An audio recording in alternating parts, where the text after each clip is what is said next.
પંચમહાલમાં બપોર બાદ અચાનક વાતાવરણમાં પલટો આવી ગયો। ગોધરામાં વરસાદ સાથે તેજ પવન ફૂંકાયો। ગોધરા વેજલપુર રોડના વિસ્તારમાં વાવાઝોડા જેવી સ્થિતિ સર્જાઈ। કેટલાક વિસ્તારોમાં પતરા ઉડવાના પણ દ્રશ્યો સામે આવ્યા છે। અહીંયા પણ એ જ પરિસ્થિતિ જોવા મળી રહી છે કે ન ફક્ત વરસાદ અથવા તો બુંદાબાંદી થઈ હોય, પરંતુ ભારે પવન સાથે વરસાદ આવ્યો છે, જાણે વાવાઝોડું ટકરાયું હોય તે પ્રમાણેના દ્રશ્યો જોવા મળી રહ્યા છે। લોકો ઘરની અંદર ભાગીને જતા પણ દ્રશ્યોમાં જોવા મળ્યા છે। શું પરિસ્થિતિ છે હાલમાં? સમગ્ર ઘટનાને લઈને રાજેશ અમારી સાથે ન્યૂઝ 18 સંવાદદાતા જોડાઈ ગયા છે। શું પરિસ્થિતિ સમગ્ર વિસ્તારની હાલમાં? સિદ્ધાર્થ, હાલની જો વાત કરવામાં આવે તો પંચમહાલ જિલ્લાના જે વાતાવરણમાં પલટો આવ્યો હતો, જેમાં ગોધરામાં મિની વાવાઝોડા સાથે વરસાદ ખાબક્યો હતો, જેને લઈને ભારે નુકસાન થઈ ગયું। જેના બાદ હાલ જે પંચમહાલ જિલ્લાનો મોરવા હડપ પંથક છે તેમાં વરસાદી માહોલ જોવા મળી રહ્યો છે। મિની વાવાઝોડા સાથે વરસાદ વરસી રહ્યો છે, જેને લઈને મોરવા હડપથી ખાનપુરને અને મોરાને જોડતા માર્ગ ઉપર કેટલાક વૃક્ષો ધરાશયી થઈ જતા માર્ગ બંધ કરવાની ફરજ પડી છે। સાથે સાથે કેટલાક વિસ્તારોમાં હાલ વીજ પુરવઠો પણ ખોરવાયો છે।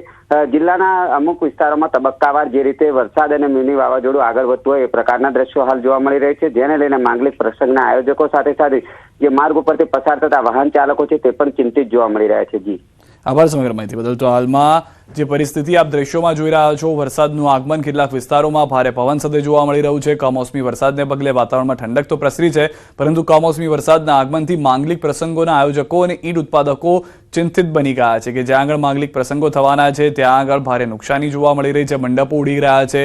ઈંટ અને ભઠ્ઠીનો જે ધંધો અત્યારના ઉનાળાના સમયમાં ચાલતો હોય છે તે ધંધા ઉપર પણ તેની ભારે અસર જોવા મળી રહી છે ગોધરામાં। તો પંચમહાલમાં કમોસમી માવઠા અને મેવી વાવાઝોડાની જે સ્થિતિ જે છે તે જોવા મળી રહી છે। ગોધરાની જૈન સોસાયટી અને કલેક્ટર કચેરી પાસે પણ આવા દ્રશ્યો જોવા મળ્યા છે કે જ્યાં પણ ભારે પવન સાથે વરસાદ વરસી રહ્યો છે। કેટલાક વિસ્તારોમાં વૃક્ષો ધરાશાયી થવાના, નમી જવાના પણ કિસ્સા જે છે તે નોંધમાં આવ્યા હોવાની જાણકારી છે। પંચમહાલ જિલ્લાના મોરવા હડફથી પણ આવા જ સમાચાર સામે આવી રહ્યા છે। ખેડૂતો સાથે ઈંટ ઉત્પાદકોમાં પણ જે ચિંતાનો માહોલ છે તે સ્પષ્ટ જોવા મળી રહ્યો છે।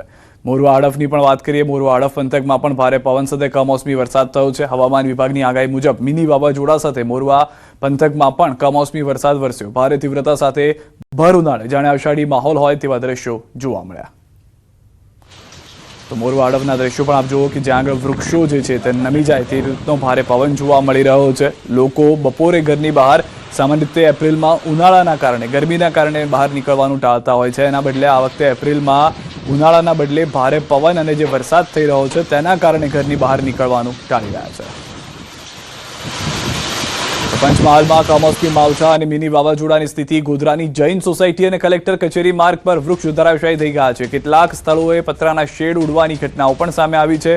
વૃક્ષો ધરાશાયી થવાને કારણે અમુક વિસ્તારોમાં વીજ પુરવઠો ખોરવાઈ ગયો છે। ગોધરા કલેક્ટર કચેરી વિસ્તારમાં વૃક્ષ પડતા એક સાઈડનો માર્ગ બંધ થઈ ગયો છે। નગરપાલિકા અને MGVCLની ટીમોએ કામગીરી શરૂ કરી દીધી છે।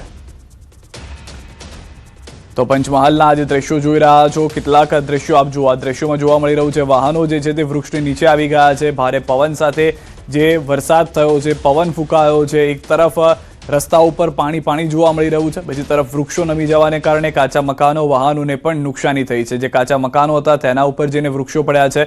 અમુક વિસ્તારોમાં તો વીજ પુરવઠો ખોરવાઈ ગયો છે, કારણ કે જે ઇલેક્ટ્રિશિયનની જે પણ લાઈન હતી તે લાઈન ઉપર જઈ અને વૃક્ષો પડ્યા છે। ભારે પવન સાથે ધોધમાર વરસાદને કારણે લોકોને હાલમાં વીજળીથી હાથ ગુમાવવો પડ્યો હોય તેવા દ્રશ્યો જોવા મળી રહ્યા છે।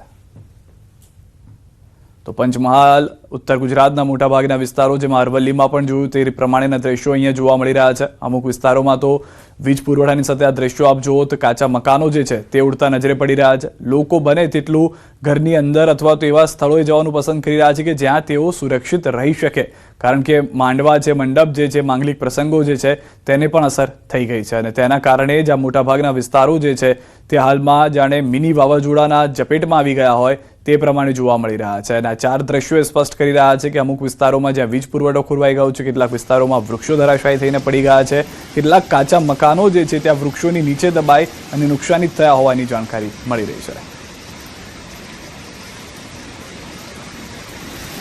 પંચમહાલમાં ધોધમાર વરસાદના દ્રશ્યો, ગોધરાના બે, એક હડફના અને એક પંચમહાલના, કે જ્યાં પણ અનેક વૃક્ષો ધરાશાયી થયા। કમોસમી વરસાદ વરસ્યો, હવામાં પતરા ઉડી ગયા અને ભારે પવન પણ ફૂંકાયો છે। તમામ વિસ્તારની અંદર જે હાલમાં આપ જોશો તો કોઈએ વિચાર્યું પણ ન હતું કે એપ્રિલમાં આટલો ભારે વરસાદ અથવા તોફાની વરસાદ જે છે તે જોવા મળી શકે છે, કરા પડી શકે છે અથવા તો વૃક્ષો નમી જાય, વૃક્ષો ક્ષતિગ્રસ્ત થઈ જાય તે પ્રમાણેના દ્રશ્યો જોવા મળી શકે છે। સામાન્ય રીતે ઉનાળાની અંદર લોકો બપોરે ગરમીના કારણે બહાર નીકળવાનું ટાળતા હોય છે, પરંતુ અત્યારે જે રીતનો માહોલ સર્જાયો છે, લોકો ભારે વરસાદને કારણે બહાર નીકળવાનું ટાળી રહ્યા છે।